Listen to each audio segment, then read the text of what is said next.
Bom dia, gente, tudo bem? A voz falhando.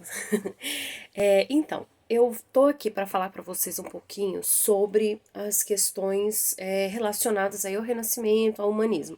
Semana passada a gente fez uma aula sobre isso, né? Um debate sobre a crise do humanismo, sobre o que é o humanismo, como se apresenta para o homem a partir do século XIV, do século XV. Então a gente tem aí uma trajetória, né, dessa mudança de pensamento que traz muito, que coloca muito no centro, né, dos debates, dos olhares, das discussões, a humanidade, o homem. Né? Então a gente sai daquela. A vida das pessoas na Idade Média, né, girava em torno do paraíso, da busca por uma vida que seria boa depois da morte. Né? Então tudo girava, todas as explicações, toda a vida humana, toda a vivência humana era voltada para Deus. Por isso que era um período chamado de teocêntrico. Então, tudo que se fazia, tudo que se vivia, tudo que se plantava, que se colhia, que se conversava, estava relacionado com a religiosidade, com o cristianismo, com a Igreja Católica, inclusive ela se fortalece bastante nesse momento. Com as cruzadas, as viagens, né, eles vão fazendo aí, os cavaleiros vão trazendo essa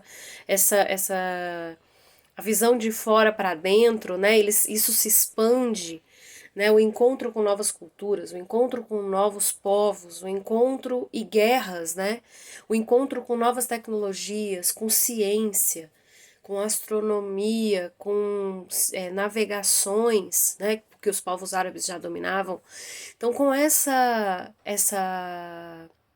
essas viagens, né, levadas pelas cruzadas vão acabar levando esses homens a parar de olhar para dentro, olhar para fora e perceber que tem mais coisas mais importantes para se falar, para se fazer, para se viver do que apenas a religiosidade, né?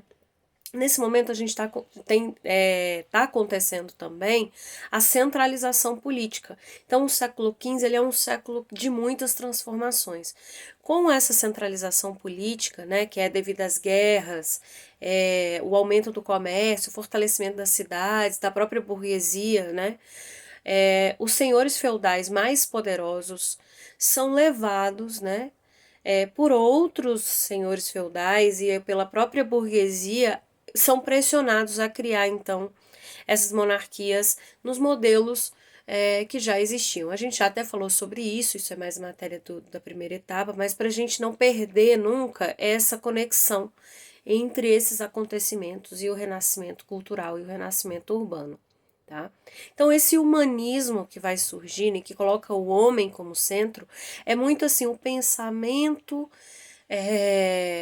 das coisas voltadas para a humanidade, o pensamento sobre os prazeres, sobre as doenças, sobre cura, né? Sobre a arte, sobre a política, sobre a economia, né? Então, o desenvolvimento disso leva a o que buscam, na verdade, é a melhoria da vida do homem, né? Principalmente depois da peste negra que dizimou um terço da Europa, né? Eu acho que eles vêm trazendo, vieram buscando uma vida melhor para esse homem, como eu disse para vocês já no nosso debate, considerado aí como a criatura mais perfeita de Deus, é a única dotada de razão. Então isso também vai ser muito levado em conta. Então não é assim que o homem está no centro, mas tudo o que se faz em sociedade pensa no bem-estar da humanidade, do ser humano, da sociedade. Que sociedade é essa, como a gente já falou também no nosso debate semana passada, sobre as crises, né? Que sociedade é essa? É a sociedade, é a Europa, né? A sociedade dos seus pares, não as sociedades diferentes, como as africanas ou as indígenas que eles vão encontrar nesse mesmo século aqui na Europa, na América, desculpa, aqui na América e também lá na África com a expansão marítima portuguesa.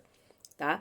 Então a gente vê nesse momento esse humanismo que vai ter muita força, principalmente na Península Itálica, com o domínio do mar Mediterrâneo.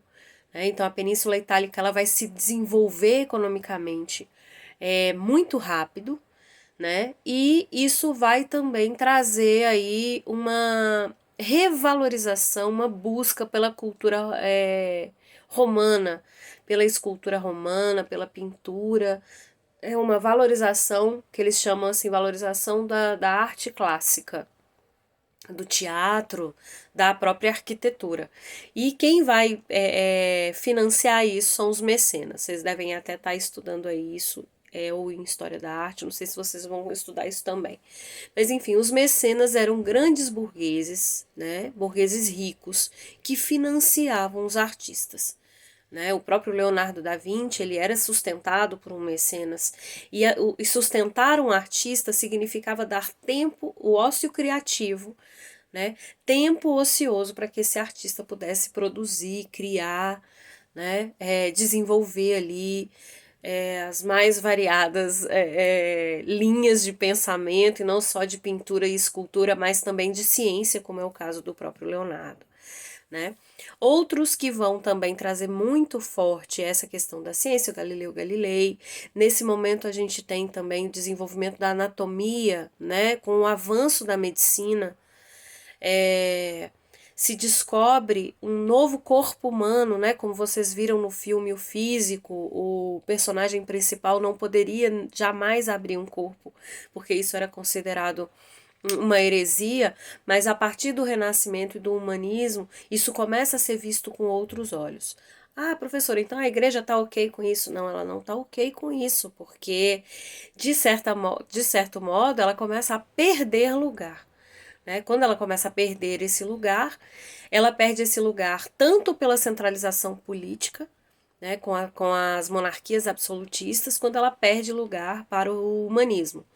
E aí ela vai buscar, né, nessa forma de alianças e busca pelo fortalecimento da fé, que as pessoas fiquem ali mais e mais e mais, quanto mais conectadas ao cristianismo e à religiosidade.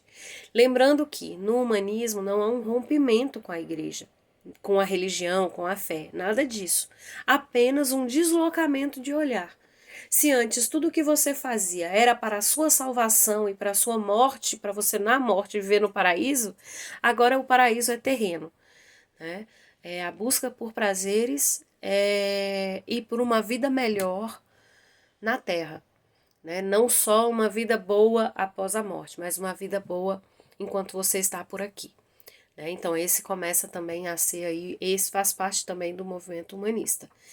E uma outra coisa também importante é que essa abertura, né, humanista também leva a uma forte crítica à Igreja Católica, que é o tema do nosso próximo, que a gente, se eu não me engano, vai dar tempo da gente já ver isso essa semana, a Reforma Protestante, né, liderada principalmente por Martinho Lutero e depois por Calvino e o rei Henrique VI. A gente vai saber o número do Henrique aí, que vai também criar a igreja anglicana. Lembrando também, uma outra coisa importante é que quando a igreja católica ela perde um pouco do espaço na questão da centralização política, ela faz alianças muito fortes com esses reis. Alianças assim, que para ela eram indestrutíveis. Né? E a primeira a romper, né, onde um dos lugares onde a Igreja Católica era mais forte, é o primeiro lugar a romper com ela, que é a Inglaterra. Tá? Uma outra coisa também é que a burguesia, né, ela vai se alinhar muito com as ideias defendidas por Lutero e por Calvino. Por quê? Porque o lucro sempre foi considerado pela Igreja Católica um pecado, né? A usura, que é o lucro em cima de algum produto. Então você só poderia tirar do que você produzia aquilo que é necessário para você viver. O que fosse excedente disso era considerado pecado pela Igreja Católica. Então a burguesia que está se desenvolvendo muito, né? Ela está se desenvolvendo e está ali acumulando recursos, principalmente depois da unificação da moeda, da criação aí de leis e regras de fronteira, né? A própria produção, proteção do mercado interno, feita muitas vezes pelo absolutismo, isso faz com que a burguesia fique muito fortalecida. E nesse fortalecimento, ela começa a ser combatida pela Igreja Católica por causa dos seus lucros. Quando vem Calvino e Lutero dizendo, olha, isso é fruto do seu trabalho, se o seu trabalho é divino, tudo que advém dele também a burguesia automaticamente ela vai fortalecer o movimento protestantista, né? Protestante que vem de protesto, né? Que vem de reforma. Quando Lutero ele cria suas 95 teses, ele não queria criar uma igreja nova, ele queria, na verdade, uma reforma na Igreja Católica. Ele era padre, ele era monge, né? Então, vários movimentos que a gente vai vendo aí que tem tudo a ver com o humanismo. Por exemplo, uma das críticas do Lutero, por exemplo, porque o homem não pode fazer a sua própria interpretação da Bíblia. Isso é colocar o homem nesse centro.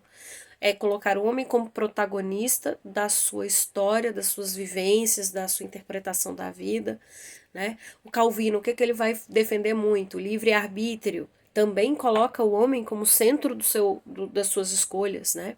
Você conhece o bem e o mal. Se você opta por seguir o mal, então que você pague por isso. Então são várias questões aí que o humanismo veio trazendo e que rompeu com antigos dogmas colocados pela igreja e por uma sociedade medieval que ainda estava muito conectada ao não protagonismo, né? E obriga também a Igreja Católica, esse movimento acaba obrigando a Igreja Católica a rever os seus processos de vivência dessa religião. Então, a contra-reforma é justamente a movimentação da Igreja Católica em direção aos fiéis. Ela se direciona mais para os fiéis e não mais se volta apenas para Deus, né? Para o céu e enfim. E outras coisas também que ela vai fazer é o combate à corrupção dentro da igreja, que era muito grande, né? E também fazia parte aí de uma das denúncias do Lutero, das 95 teses, né? Ele acusa a igreja de ser conivente ou de fechar os olhos para a corrupção, enquanto eles denunciavam e nada acontecia. Os padres ali, né? A cobrança das usuras, por exemplo, gente, esqueci. Indulgências, que eu não vou gravar outro vídeo, né, gente? A gente vai aqui igual na aula. A cobrança de indulgências, que era a compra pela salvação, né? E eram cobrados preços absurdos. Claro que quem tinha condição de pagar acabava pagando e falava, tá ok. Quem não tinha condição, né? Como é que pagava? Quem cometia um pecado e era pobre, como que fazia para comprar a sua salvação? Essas pessoas não tinham condição. Né? Então, muitas vezes a igreja ela vai contra aquilo que era pregado no início, né? Da salvação de todos, enfim. Então, essa população começa a questionar aí esses movimentos. Então, o humanismo, quando a gente fala do humanismo, ele começa nessa época e ele não termina, né? Ele não termina. Porque nós ainda continuamos nesse centro, pensando a sociedade para nos servir, né? A sociedade, a natureza, o desenvolvimento da ciência, da tecnologia, todo para nos servir. Tanto que a gente veio aumentando aí ao longo dos séculos, né? A nossa qualidade de vida, o domínio da agricultura melhorou, o domínio dos mares, aí a gente chegou na inteligência artificial, a gente chegou na coisa híbrida, né, entre ser humano e máquina, né, quando a gente coloca, por exemplo, uns sensores cerebrais numa pessoa que que é tetraplégica, por exemplo, né, e ela consegue enviar sinapses cerebrais para um motor que fica conectado nas mãos e assim ela movimenta as mãos. Então hoje a gente já tem aí e tudo voltado muito para essa nossa vivência humana. Né? E quando a gente falava das crises do humanismo, é para a gente pensar o seguinte, né? Será que a nossa espécie humana continuará vivendo bem, né? Com a destruição da natureza, né? Não é hora da gente desviar o nosso foco e eu percebo, isso é uma percepção minha, que a gente vem fazendo esse movimento de olhar mais para a natureza. Claro que isso não é assim, né? Mas a gente vem fazendo esse movimento, a gente tem olhado para os animais, a gente já olha, a gente já desnaturalizou o olhar do animal encarcerado, né? A gente achava um animal numa gaiola até, sei lá, 20 anos atrás, 30 anos atrás, isso era a coisa mais comum. A minha geração já olha isso de uma forma com estranheza, né? E assim, eu acho que a tendência é isso, aumentar cada vez mais. A gente vai mudar o nosso olhar, a gente vai deixar de ser esse centro, né? Para o nosso próprio bem, a gente vai desviar o olhar do humano para a gente poder olhar também outras coisas que a gente precisa para a nossa sobrevivência, que é o caso aí da natureza, né? Dos das árvores, da conexão aí, da preservação desse meio ambiente, beleza? Então a gente vai entrar agora também falando sobre a reforma e a contra-reforma, seguindo essa linha do humanismo, desse pensamento aí voltado muito mais para as vivências humanas, tá? Beijinho, a gente se encontra na aula.